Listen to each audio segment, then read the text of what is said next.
In the beginning, God created the heavens and the earth.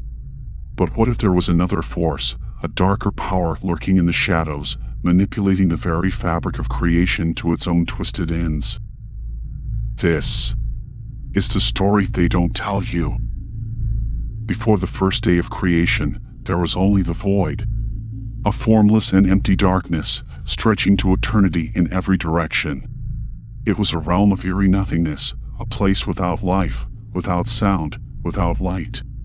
And yet, within this darkness, I existed. Alone. The only being in that vast and eternal space. The void's ruler and master of nothing.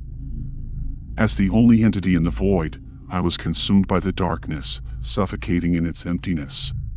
I felt trapped in this realm of nothingness, a prisoner of the shadows, afraid, and believing the shadows were whispering to me, convincing me the void was my canvas, waiting to be painted with the brush of my imagination. I struggled against the darkness.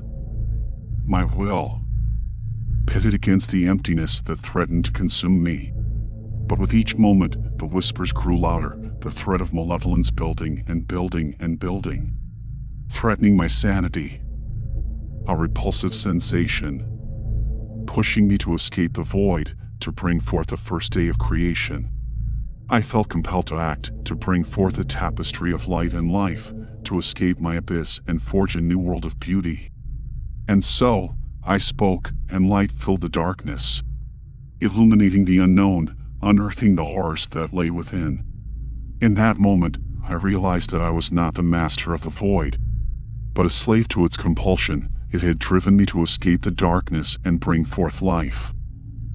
The journey of creation had begun, and I was plagued by uncertainty, wondering what lay ahead in this journey through time. But I was also filled with hope, for I had escaped the darkness and would soon give birth to a world of pure beauty. I, God, loomed like a shadowy figure at the dawn of time, holding the essence of creation in my hand.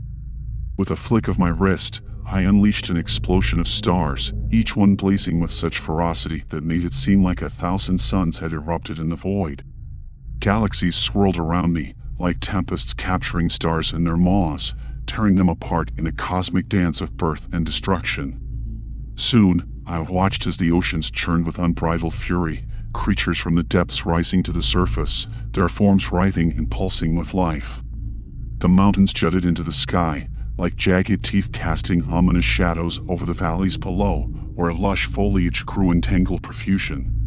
The grasslands stretched out like a rolling sea, dotted with creatures of every stripe, each one bearing its own unique markings, crafted with a master's touch, and destined to play its part in the grand design. I was the creator, the harbinger of life, and the orchestrator of the grand design. And in that moment, I was fulfilled, for I had escaped the darkness and created a new home for myself. A world of light and beauty. Hadn't I? Was that not what I set out to do? As I gazed upon my creation, I couldn't help but question myself. If my intention was to bring forth a world of pure light and beauty, to escape the darkness, why did the light cast shadows? Why did the pressures of the deep warp and twist the creatures of the seas? And why did the creatures of the land trample beneath them the plants, the sustenance I had offered to them? Why were they compelled to consume one another? In a brutal, never-ending cycle of violent death and rebirth? Did I not have the power to shape the void as I saw fit? Was I not all-powerful, all-wise, all-light? Did I cause the destruction I saw before myself? Maybe I was never alone in the void. What if I was just a puppet of something ancient, something darker, that had dwelled in that prison since long before me? Had the darkness of the void followed me? Or even worse, used me to reach another world? Another world to corrupt and consume? Were these darker elements inherent to the very fabric of creation, woven into the very threads of existence itself?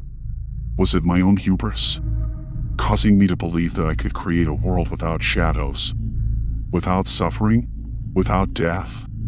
These questions echoed through the void, and the void echoed back, haunting me. With their implications, I was filled with doubt, with fear, with a terror that I could not shake.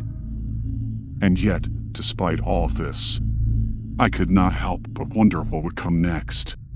What new mysteries, what new wonders, and terrors awaited me in the world I had brought forth.